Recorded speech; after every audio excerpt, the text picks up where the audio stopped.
दोस्तों, इस वीडियो के अंदर मैं आपको पाइथन में लिस्ट के कंपैरिजन करना बताऊंगा। और हम दो चीज़ें यहाँ पे यूज़ करने वाले हैं जो कि बहुत डिटेल में आप समझने वाले हो। जिसमें से पहला होगा हमारा डबल इक्वल्स टू और दूसरा होगा हमारा इज। कैसे हम इसको यूज़ करेंगे, ठीक है। और इन दोनों के बीच में डिफरेंसेस को मैं आपको बहुत डिटेल में समझाने वाला हूँ। प्रैक्टिकली भी देखेंगे इसको और इसके थ्योरी और टेक्निकलिटीज़ को भी समझेंगे। वीडियो को स्टार्ट करने से पहले अगर आप हमारे चैनल पर न्यू हैं तो सब्सक्राइब करें, बेल आइकन को क्लिक करके ऑल नोटिफिकेशन को ऑन करें ताकि आपको लेटेस्ट वीडियोस की नोटिफिकेशन मिलती रहे। यहां पे मैं आ गया अपने कोड के अंदर और ऑब्वियसली बात है, लिस्ट को कंपेयर करना है तो हमारे पास कोई ना कोई लिस्ट तो होना ही चाहिए।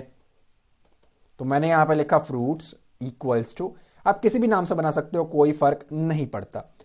तो फ्रूट्स के अंदर मैंने यहां पे रखा ऑरेंज, ORANGE।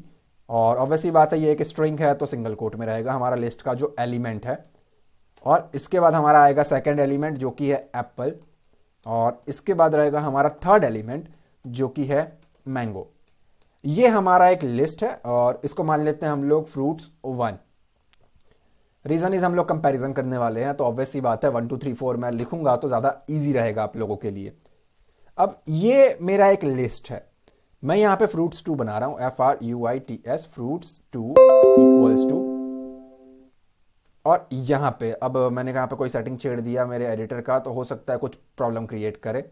ऐसा ना हो कि ये साथ साथ माउस कर्सर को अजीब सा दिखाना शुरू कर दे, मतलब हाईलाइटिंग इफेक्ट। खैर कोई बात नहीं, बाद में देखेंगे उसको। सो यहाँ पे मैं आ गया और यहाँ पे मैंने कहा सेकंड है हमारा BANANA बनाना। एंड यहाँ पे आ गया मैं और इसके बाद एक एलिमेंट दिया मैंने इसको कीवी। और इसके बाद मैंने इसको कहा पाइन, एप्पल। और लास्ट एलिमेंट इसको मैं पास कर रहा हूँ STRAWBERRY स्ट्रॉबेरी। ठीक है, तो ये कुछ एलिमेंट्स मैंने इसको पास कर दिए। अब यहां पर मैं आ गया और मैं कहता हूं कि भाई प्रिंट करके मुझे बता जो हमारा फ्रूट्स 1 है, नॉट ये जो हमारा फ्रूट्स 1 है इक्वल टू फ्रूट्स 2 है क्या। डबल इक्वल टू आप यूज करते हो कंपैरिजन के लिए और सिंगल आप यूज करते हो असाइनमेंट के लिए। हमें यहां पे कंपैरिजन करना है, ठीक है। तो यहां पे मैंने सिंपली लिखा कि मुझे कंपेयर करके बता फ्रूट 1 और फ्रूट 2 के जो एलिमेंट्स हैं क्या वो इक्वल है। अब यहां पे मैं कहता हूं पाइथन और मेरे इस फाइल को मैं रन कर रहा हूं। फाइल मैंने डेस्कटॉप पे सेव कर रखा है। किस नाम से सेव कर रखा है मैंने उसको सेव कर रखा है compare_list.py। एंटर करता हूं तो कहता फॉल्स है। फॉल्स का मतलब गलत है भाई, ये इक्वल नहीं है। जो तुम पूछना चाह रहे हो मुझसे कि ये दोनों बराबर है क्या, इसके एलिमेंट सेम है कि नहीं है, वो कहता नहीं है। अगर यहां पे मैं एक और लिस्ट बना दूं, लेटेस्ट से मैंने यहां पे बनाया फ्रूट्स 3 और इसके अंदर मैं लिस्ट के एलिमेंट्स क्रिएट करूं जो कि है हमारा orange comma apple comma mango, orange comma apple comma mango. All right, so मैं यहां पे क्लोज करना भूल गया। तो यहां पे आकर मैंने कहा मैंगो। तो आप नोटिस करोगे कि जो हमारा लिस्ट 1 है ना और जो लिस्ट 2 है ये दोनों इक्वल हो चुके हैं। दोनों के एलिमेंट ये देखो, ऑरेंज ऊपर से मैच कर रहा है, एप्पल मैच कर रहा है, मैंगो मैच कर रहा है। स्पेलिंग थोड़ा सा मैच होना चाहिए। अब ऑब्वियस बात है, जब मैं कंपैरिजन करूंगा तो मैंने यहां पे लिखा कि भाई प्रिंट कर और मुझे बता जो हमारा फ्रूट्स 1 है क्या वो इक्वल है, उसके एलिमेंट्स इक्वल हैं फ्रूट्स 3 के साथ। तो आपको दो आंसर देखने को मिलेंगे, पहला होगा फॉल्स, दूसरा होगा ट्रू। फॉल्स किसका होगा, जो हम पहले और दूसरे का कंपैरिजन कर रहे हैं जो कि इक्वल नहीं है। अब अगर मैं अपने स्क्रीन को क्लियर कर दूं और यहां पे आपको रन करके दिखाऊं तो जैसा कि मैंने आपको बताया, पहला आंसर फॉल्स है, वो इस वाले का है कि 1 को मैच किया 2 के साथ, इन दोनों को मैच किया तो एलिमेंट्स मैच नहीं हो रहे हैं। लेकिन जब 1 और 3 को मैच किया, इसको और इसके एलिमेंट्स को मैच करके देखा तो ट्रू है कि जो तुम पूछना चाह रहे हो कि ये दोनों के एलिमेंट्स इक्वल हैं या नहीं है, वो कहता हाँ भाई इक्वल है।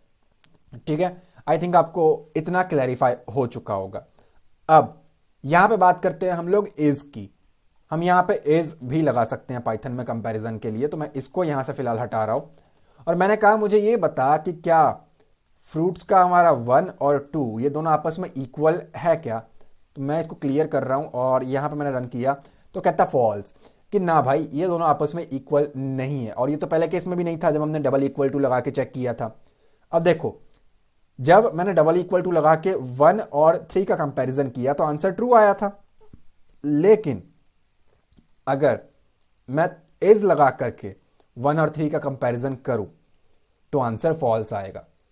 डबल इक्वल टू अगर यहां पे रखोगे, सेव करोगे, रन करोगे तो ट्रू आएगा, और अगर इज लगा दोगे, सेव करोगे, रन करोगे तो फॉल्स आएगा। ठीक है, भले ही आपको एलिमेंट्स सेम देखने को मिल रहे हैं। अब बेसिकली ये क्या चेक करता है, मेमोरी लोकेशन भी चेक करता है। बेसिकली फ्रूट्स हमारा 1 वाला एक ऑब्जेक्ट है, ये एक ऑब्जेक्ट है और ये एक ऑब्जेक्ट है। ऑब्जेक्ट को आप वस्तु समझ ले कोई, बहुत ओवर हिंदी बोल दी मैंने, बट कोई भी एक चीज समझ ले। अभी आपको उतना क्लैरिफाई नहीं होगा, रीजन इज हमने क्लासेस, ऑब्जेक्ट्स और वो सारा कुछ अभी नहीं पढ़ा है, धीरे धीरे हम पढ़ेंगे उसको भी। अगर मैं इसको आसान भाषा में आपको समझाऊं तो पॉसिबल तो नहीं है, बट इसको मैं समझाता हूं आपको। मान लीजिए 2 क्लासेस थी, section A section B, 5th A 5th B. मैं एक सेक्शन में गया और मैंने कहा 3 स्टूडेंट्स आ जाओ मेरे पास, और दूसरे सेक्शन में जाकर के मैंने बोला 3 स्टूडेंट यहां से भी आ जाओ। अब कोइंसिडेंस क्या हुआ कि तीनों स्टूडेंट का नाम सेम थे। मान लेते हैं अमन, अमित, सुमित, एक सेक्शन से जो बंदा आया, और दूसरे सेक्शन से जो बंदे आए उनके नाम भी यही थे। पॉसिबल नहीं है, बट समझने के लिए कंसीडर कर लो। ठीक है, उनके नाम भी मैच हो गए। तो ये वो चीज है, जब आप डबल इक्वल टू लगाते हो तो ये बोलता है कि हाँ भाई ये तो सेम लोग हैं। तो कंफ्यूजन होता है ना कई बार कि भाई किस बंदे को बुलाया, कोई आ गया ये वो, लेकिन क्लास तो अलग अलग है ना उनकी। तो पहला है 5th ए का, दूसरा है 5th बी का, उनका एड्रेस अलग हो गया ना, एक लोकेशन अलग हो गया। सेम चीज ये है, ये एक लिस्ट अलग है और ये एक लिस्ट अलग है, तो इसको एक अलग स्पेस मिलेगी लोकेशन, और ये एक अलग लोकेशन पे जाएगा। तो अगर आपको ये चेक करना हो कि 2 चीजें आपकी एक लोकेशन पे प्रेजेंट है या नहीं है, तो उस चीज के लिए आप ये यूज करते हो। ठीक है, तो ये कंपैरिजन भी करेगा और साथ ही साथ 2 चीजें चेक करेगा, कंपेयर करेगा, एलिमेंट भी सेम होने चाहिए, at the same time same location पे भी होना चाहिए, तब जाकर के ये ट्रू रिटर्न करेगा, वरना ये फॉल्स रिटर्न करेगा। और 99% केसेस में ये हमेशा फॉल्स ही रिटर्न करता है। ठीक है दोस्तों, मैंने बहुत डिटेल में आपको समझा दिया और उम्मीद करता हूं आपको ये समझ में आ चुका होगा कैसे हम पाइथन के अंदर लिस्ट के अंदर कंपैरिजन को परफॉर्म करते हैं। अगर ये वीडियो आपको अच्छी लगी हो तो लाइक करें और कमेंट में अपना फीडबैक जरूर दें। चैनल पर न्यू है तो सब्सक्राइब करें, बेल आइकन को प्रेस करके ऑल नोटिफिकेशन को ऑन करें ताकि आपको लेटेस्ट वीडियोस की नोटिफिकेशन मिलती रहे। मैं मिलता हूं आपसे अगली वीडियो में। Thanks for watching guys.